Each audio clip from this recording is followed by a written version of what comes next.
Saludos amigos, aquí están las noticias más importantes.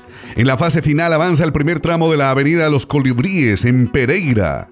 En un 82% de los trabajos avanza la construcción de la primera fase de la avenida Los Colibríes, una obra de infraestructura sin precedentes en la ciudad de Pereira, que se configura como una vía alterna para descongestionar la alta saturación vehicular que tiene la doble calzada Pereira-Cerritos. Con un total de 3.4 kilómetros de extensión, esta avenida se posiciona como una de las mayores obras de infraestructura de la actual administración y su desarrollo marcará un hito en el crecimiento y desarrollo de nuestra ciudad. Los escenarios deportivos para los Juegos Nacionales y Paranacionales ya están casi listos. Siguen adelante las remodelaciones y obras de los diferentes escenarios deportivos que están a cargo de Pereira, de cara al inicio en 10 días de los Juegos Nacionales y Paranacionales 2023. Estos centros deportivos albergarán a 4.000 deportistas de las diferentes disciplinas, quienes a partir del 11 de noviembre entrarán en disputa de las medallas por ser los mejores del país en sus respectivas modalidades. La Alcaldía de Pereira presenta en este informe los avances más notables en las obras de los 3 proyectos clave que están a su cargo, como son el Coliseo Menor, la cancha de rugby y voliplaya y al complejo acuático de la ciudad de Pereira. El desempleo en Colombia durante el mes de septiembre bajó y la cifra se mantiene en un dígito. Durante el martes 31 de octubre, el Departamento Administrativo Nacional de Estadísticas DANE dio a conocer las cifras de desempleo en Colombia durante septiembre.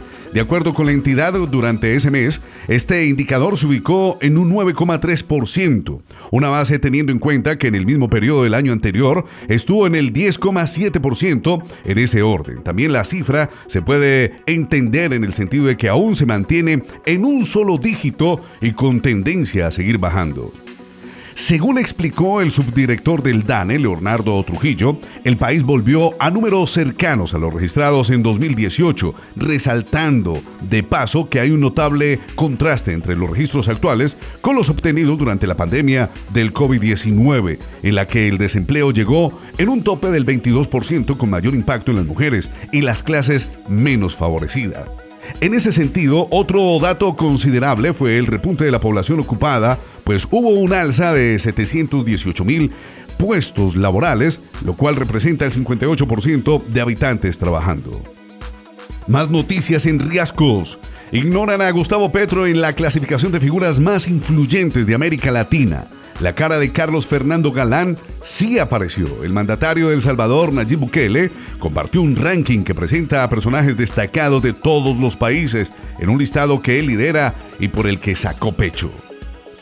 La Consultoría Interdisciplinaria en Desarrollo, una entidad especializada en realizar encuestas de opinión, publicó recientemente los resultados de una encuesta que revela quiénes son los personajes más influyentes en cada país de América Latina. Entre los datos más sorprendentes se destaca que el presidente de El Salvador, Nayib Bukele, lidera la lista, mientras que el mandatario de Colombia, Gustavo Petro, no figuró en ella. Además, en Colombia la persona más influyente resultó ser el alcalde electo de Bogotá, Carlos Fernando Galán. El gobierno de Israel respondió a los ataques del presidente Petro. Son declaraciones indignantes. Las relaciones entre Colombia e Israel siguen tensas. En esta ocasión, el portavoz del gobierno israelí, Eylon Levy, respondió la reciente decisión del presidente Petro de llamar a consultar en la embajada a Margarita Manjarrés y los ataques del mandatario colombiano a su país tras los bombardeos en los que resultó afectando un campo de refugiados palestinos. Eylon Levy fue férreo en señalar como indignante las declaraciones del jefe del Estado colombiano, que se ha negado a condenar el ataque terrorista de la organización política y paramilitar Hamás el pasado mes de octubre, en el que murieron más de 1,000 personas, incluyendo colombianos. Esto dijo Eylon Levy, son declaraciones indignantes que demuestran que apoyan al terrorismo y los crímenes más brutales que se han visto en contra de la humanidad en muchísimo tiempo. Octubre 7 fue el peor ataque terrorista desde el 11 de septiembre de 2001. Octubre 7 fue la masacre más grande del mundo en contra de judíos desde que terminó el Holocausto, comentó el vocero del gobierno israelí. Más información en Riascos. A las puertas de la ciudad de Gaza, Israel concentra tanques, soldados y misiles para iniciar la batalla de los túneles contra Hamás. Tanques, misiles y soldados de las Fuerzas de Defensa de Israel se concentran a menos de 2 kilómetros de los suburbios de la ciudad de Gaza, tras intensos combates con cientos de terroristas de Hamas que debieron retroceder para reagrupar sus fuerzas en los túneles secretos de la capital de Franja. Ante esta debilidad militar, Hamas, a través de Qatar, volvió a reclamar un alto al fuego por razones humanitarias, mientras que sus aliados terroristas en el Líbano continúan lanzando misiles, cohetes y drones artillados contra poblaciones civiles en el norte y el sur del territorio israelí. La presión bélica de las Fuerzas de Defensa de Israel abrió 3 brechas en la resistencia terrorista de Gaza. Una columna atravesó los límites de Franja por la orilla del mar Mediterráneo, en tanto que una segunda columna atacaba células de Hamas que se habían ubicado entre las ciudades de Beit Hanum y Beit Lahia, a menos de 2 kilómetros de la frontera norte de Israel. ¿Messi o Maradona? Yo agrego un tercero, la sorprendente reflexión del Papa Francisco cuando le preguntaron por el mejor jugador de la historia.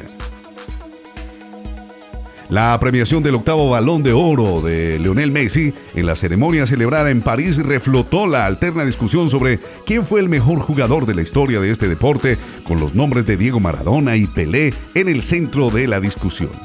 Ahora le tocó expedirse en una de las personas más reconocidas del planeta, ya que el Papa Francisco le concedió un reportaje para el noticiero TG1, perteneciente a la cadena italiana RAI, y el presentador lo introdujo en el tema. Le acaban de entregar el 8º Balón de Oro a Messi.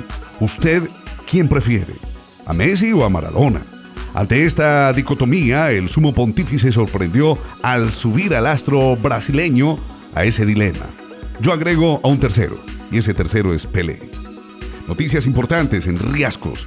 Comparte las noticias, disfruta de la información, tanto nacional e internacional. Esta es la mejor información en Riascos.